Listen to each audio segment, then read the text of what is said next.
Rain go away, उनको दूसरी कविता सिखाइए। एक बहुत सुंदर कविता है, मराठी में है, ये रे पाऊसा तुला देतो पैसा, पैसा झाला खोटा पाऊस आला मोठा।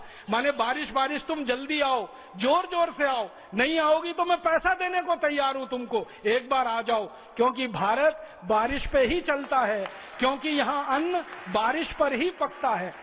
तो देखो कितना अंतर है। मराठी की भाषा में लिखी गई कविता देश की जमीन से जुड़ी हुई है, देश की जरूरत को बखान कर रही है, बारिश बारिश तुम जल्दी आओ, क्योंकि भारत में 60% जमीन पर अन्न पकता है, वो बारिश से ही पकता है, 40% जमीन पर सिंचाई की दूसरी व्यवस्था है। तो यहाँ तो बारिश को बुलाने वाली कविता बच्चों को सिखानी पड़ेगी, ये बारिश को भगाने वाली अंग्रेजी कविता मत सिखाइए, फालतू अंग्रेजी चीजें मत सिखाइए बच्चों को।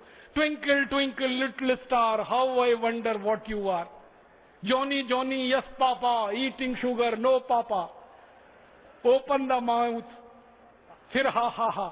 ये क्या मूर्खता की अंग्रेजी की कविताएं आप सिखा रहे हैं। हिंदी की सुंदर सुंदर कविताएं, मराठी की, संस्कृत की, तमिल की, तेलुगु की, मलयालम की, ये सब सिखाइए ना बच्चों को। तो घर में बच्चों को इस तरह से बड़ा करिए, मातृभाषा की कविताएं, मातृभाषा की कहानियां। और आप ध्यान रखना, जब बच्चे को मातृभाषा की कविता आप सिखाएंगे, मातृभाषा की कहानी पढ़ाएंगे, सुनाएंगे, वो 2-3 घंटे में याद कर लेगा। अगर अंग्रेजी में वही सिखाएंगे 2-3 महीने भी याद नहीं कर पाएगा, और जबरदस्ती उसको रटेगा और बार बार भूल जाएगा, फिर आप डंडा मार मार के उसको गधा बना देंगे। गधा भी बहुत अच्छा होता है, हमारे अंग्रेजी विद्यार्थी तो उससे भी गए भी थे। परम पूजनीय स्वामी जी ने एक दिन हमको चाणक्य जी को पढ़ाया, तो उसमें बताया कि गधे से भी सीखो।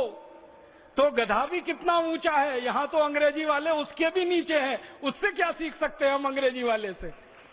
गधे से भी कुछ सीख सकते हैं, कुत्ते से भी सीख सकते हैं, घोड़े से भी सीख सकते हैं, लेकिन अंग्रेजी वाले से तो वही सीख सकते हैं, rain rain go away come again another day.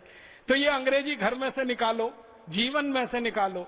अंग्रेजी में कभी बातचीत मत करो, कोशिश करो कि अंग्रेजी के शब्द कम से कम आए, और अंग्रेजी बोलते समय कुछ गलती हो जाए तो शर्मिंदा मत होना कभी। मुझे बहुत बार ऐसा लगता है कि हम लोग अंग्रेजी बोलने की कोशिश करते हैं और उसमें कुछ गलती हो जाती है, और होना वो स्वाभाविक है, क्योंकि हमारी मातृभाषा नहीं है, वो विदेशी भाषा है, उसमें गलती हो जाए तो कौन सी ऐसी खास बात है। इसलिए अंग्रेजी में कभी गलती हो जाए तो शर्मिंदा मत करना अपने आप पर। मुझे तो लगता है कि अंग्रेजी में गलती हो जाए तो गर्व करना, क्योंकि वो मातृभाषा नहीं है हमारी, इसलिए गलती हुई तो क्या दिक्कत है उसमें, कभी भी गर्व करना उस पे। मातृभाषा बोलने में गलती हो जाए, राष्ट्रभाषा बोलने में गलती हो जाए तो शर्म आनी चाहिए अपने आप पर। विदेशी भाषा बोलने में गलती हो जाए बिल्कुल शर्म नहीं करना। 1967 में सरकार ने जो कानून बनाया, और जो कानून इतना खतरनाक है कि भारत का एक राज्य भी अगर मना कर दे तो हिंदी लागू नहीं हो सकती और अंग्रेजी हट नहीं सकती।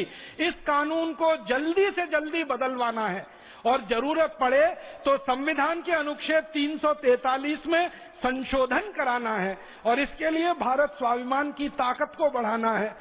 जिस दिन हमारी ताकत भारत की राजनीतिक पार्टियों की ताकत से बड़ी हो जाएगी, भारत की सब राजनीतिक पार्टियों के पास कुल मिलाकर 4 करोड़ सदस्य हैं, जिस दिन भारत स्वाभिमान में कुल मिलाकर 5 करोड़ सदस्य हो जाएंगे, उस दिन ये कानून भी बदल जाएगा और संविधान में संशोधन भी हो जाएगा।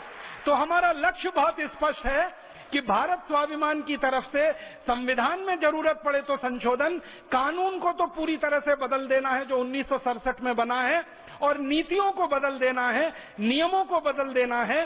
भारत के अस्पतालों से अंग्रेजी हटानी है, भारत के विश्वविद्यालयों से अंग्रेजी हटानी है, भारत के कृषि संस्थानों से हटानी है, भारत के वैज्ञानिक संस्थानों से अंग्रेजी हटानी है, राजकाज के स्तर पर अंग्रेजी हटानी है।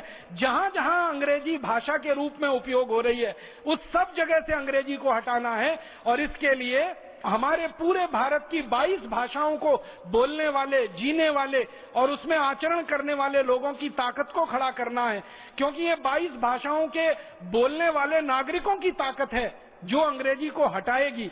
ये 22 भाषाओं के बोलने वाले नागरिकों की हिम्मत है जो अंग्रेजी को भारत से भगाएगी, और ये 22 भाषाओं को बोलने वाले नागरिकों की हिम्मत है जिसके कारण से इस देश से अंग्रेजी को हम 7 समंदर पार वापस भेजेंगे। तो ये बोलकर मैं आप सभी को धन्यवाद देता हूं, आह्वान करता हूं, व्यक्तिगत जीवन से तुरंत अंग्रेजी को हटाइए, विदेशी भाषा की गुलामी को हटाइए। इस विदेशी भाषा की गुलामी ने बहुत लंबा समय हमारा ले लिया है, जिसके कारण हम पिछड़ गए हैं। अब ज्यादा हम पिछड़ना नहीं चाहते, तेजी से आगे बढ़ना चाहते हैं। 118 करोड़ भारतवासियों की भाषा, उनकी मातृभाषा, उसको स्थापित करना है, उनको सम्मान दिलाना है, जीवन में उनको अपनाना है, हर स्तर पर उनको स्थापित कराना है। इसी के लिए सारा संघर्ष है और इसी के लिए सारा प्रयास है। ईश्वर हमको सद्बुद्धि दे, ईश्वर हमको साहस दे, ईश्वर हमको पूरी हिम्मत दे और हम सबकी एकता बनी रहे और आगे ये बढ़ती रहे और हम इस उद्देश्य में सफल हो पाए। भारत स्वाभिमान का अभियान सारे देश में और दुनिया में ऐसा आदर्श स्थापित करे कि जिन शहीदों के सपनों को 1947 में पूरा नहीं किया गया, उन शहीदों के सपनों को 2014 में हम जरूर पूरा करके दिखाएं। इस भावना के साथ आपका आभार, बहुत धन्यवाद।